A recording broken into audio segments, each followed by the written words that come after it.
আসসালামু আলাইকুম প্রিয় এসএসসি ২৬ পরীক্ষার্থীরা, সব কিছু ঠিকঠাক থাকলে ইনশাল্লাহ ১০ আগস্ট আমাদের এসএসসি ২৬ পরীক্ষার রেজাল্ট প্রকাশ পাবে। রেজাল্ট প্রকাশের দিন সাধারণত আমাদের ওয়েবসাইটগুলো এত পরিমাণে ব্যস্ত থাকে, আমি চাইলেও রেজাল্টের ওই সাইডে আমি ঢুকতে পারবো না। যদি কেউ মনে করে যে আমার তো ১০টার দিকে রেজাল্ট প্রকাশ পেয়েছে, এখন আমি ঢুকতে যাই না, তোমার দ্বারা পসিবল হবে না। কারণ কি, ১০টার অনেক আগে বাংলাদেশের ১০ থেকে ১৫ লক্ষ শিক্ষার্থী অলরেডি সেই ওয়েবসাইটের ভিতর ঢোকার চেষ্টা করছে। ওয়েবসাইটটা এত পরিমাণে ব্যস্ত হয়, বারবার ট্রাই করেও সম্ভব হয় না। এই জন্য আমি প্রত্যেকটা শিক্ষার্থীকে রেজাল্ট প্রকাশের আগে বলি যে যেই সাইট থেকে তোমরা রেজাল্টটা চেক করবে ওই সাইডে এখনই একবার লগ ইন করে রাখবে। তাহলে হয় কি, লিঙ্কটা কপি হয়ে থাকে, জাস্ট ওই লিঙ্কের পর ক্লিক করলে সরাসরি তারা সাইডে নিয়ে চলে যায়। আবার যারা অ্যাপস ইউজ করে তাদের তো কোনো ঝামেলায় পড়তে হয় না, কারণ কি অ্যাপস ওইরকম লোডিং করে না। অ্যাপসে ঢুকবে, তোমার ইনফরমেশনগুলো দিবে, দেন রেজাল্ট চেক করে বেরিয়ে চলে আসবে।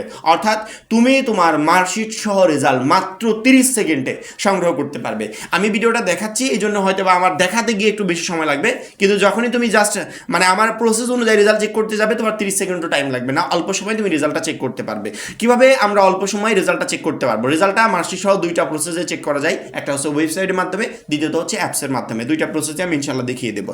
প্রথমত ওয়েবসাইট দিয়ে রেজাল্ট চেক করার জন্য তোমাদের মোবাইল ফোন থেকে যে গুগল বা গুগল ক্রোম নামে যে অ্যাপসটা আছে এটাতে ক্লিক করবে। ক্লিক করার পর উপরের সার্চ অপশনে গিয়ে সার্চ দিবে এসএসসি রেজাল্ট চেক, জাস্ট এইটা লিখে সার্চ দিলে হবে। এসএসসি রেজাল্ট চেক লিখে আমি সার্চ দিলাম। যখনই এসএসসি রেজাল্ট চেক লিখে সার্চ দিবে, সবার উপরে এক নম্বরে দেখো বোর্ডের ওয়েবসাইটটা চলে আসছে, এডুকেশন বোর্ড রেজাল্ট, এটাতে ক্লিক করবে। ক্লিক করার পর তোমার রেজাল্টে সেই সাইটটা চলে আসছে, যেখান থেকে তুমি তোমার ইনফরমেশনগুলো দিয়ে রেজাল্ট মার্কশিট একদম ইজিলি চেক করতে পারবে।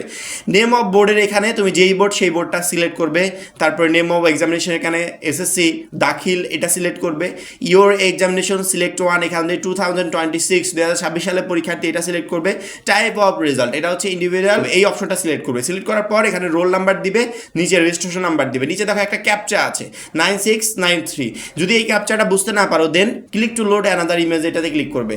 এটা না বুঝতে পারলে আরেকটাতে ক্লিক করবে। এই দেখো ইজি একটা ক্যাপটা চলে আসছে। অর্থাৎ যতক্ষণ না তোমার কাছে বোঝার জন্য সহজ হয় বা ইজি আসে ততক্ষণ ক্লিক করতে থাকবে। এই ক্যাপচাটা নিচে টাইপ করে ভিউ রেজাল্টের উপর চাপ দিলেই নিচে মার্কশিট সহ পুরো রেজাল্টটা তোমার শো করবে। অর্থাৎ কোন সাবজেক্টে তুমি কেমন করেছো, কোনটাতে প্লাস পেয়েছো, কোনটাতে ইমব্যালেন্স পেয়েছো, এভরিথিং এখানে শো করবে। আমার মনে হয় এই প্রসেসটা সবারই এখনই আমার ভিডিওটা দেখা শেষ হওয়া মাত্রই লগ ইন করে রাখা উচিত।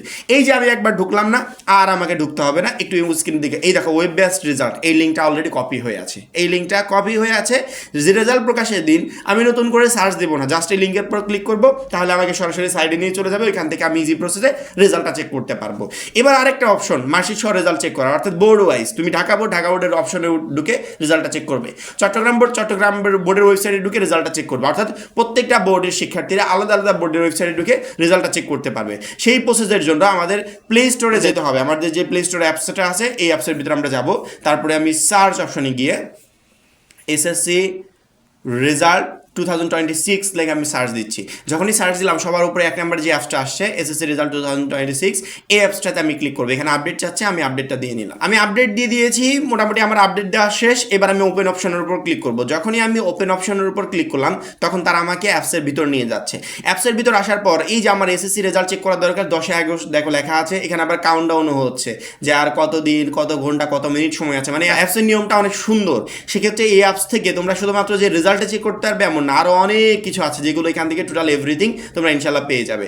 এসএসসি রেজাল্ট এই অপশনের উপর ক্লিক করব। যখনই আমি এসএসসি রেজাল্ট এই অপশনের উপর ক্লিক করলাম, তখন আমাকে যে রেজাল্ট দেখুন এই চেক করুন বাটনের উপর আমি ক্লিক করব। যখনই আমি চেক করুন বাটনের উপর ক্লিক করলাম, তখন ইবোর্ড সার্ভারের রেজাল্ট অথবা টেলিটক সার্ভার, তুমি যে কোনো মাধ্যমে রেজাল্টটা চেক করতে পারবে। আর কেউ যদি মনে করে এসএমএস এর মাধ্যমে রেজাল্টটা চেক করবো, নিচে এসএমএস রেজাল্ট এটার উপর ক্লিক করলে এখান থেকে এসএমএস এর মাধ্যমে রেজাল্টটা চেক করা যায়।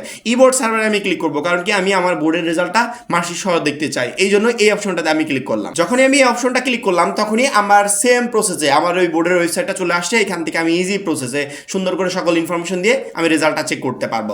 অর্থাৎ অ্যাপস দিয়ে সুবিধা হয় কি, অ্যাপস দিয়ে ওই লোডিংয়ে থাকা লাগে না। ওয়েবসাইটে যেমন বারবার করে লোডিং দেখায়, অ্যাপসে এরকম লোডিং দেখায় না। তুমি আসবে, রেজাল্টটা চেক করবে, দেন বেরিয়ে চলে আসবে। আবার এখান থেকে শুধুমাত্র এই বোর্ডের ওয়েবসাইট থেকে রেজাল্টটা চেক করতে পারবে না। বোর্ডের ওয়েবসাইট ব্যস্ত থাকলে তুমি এসএমএস এর রেজাল্টটা চেক করতে পারবে।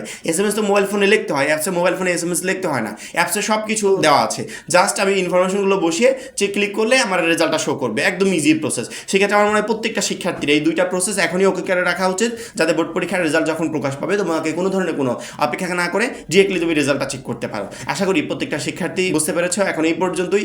এসএসসি 26 রেজাল্ট রিলেটেড পরবর্তী আপডেটের জন্য অবশ্যই চ্যানেলটাকে সাবস্ক্রাইব করে রাখবে। সবাই ভালো থাকবে, সুস্থ থাকবে। আল্লাহ হাফেজ।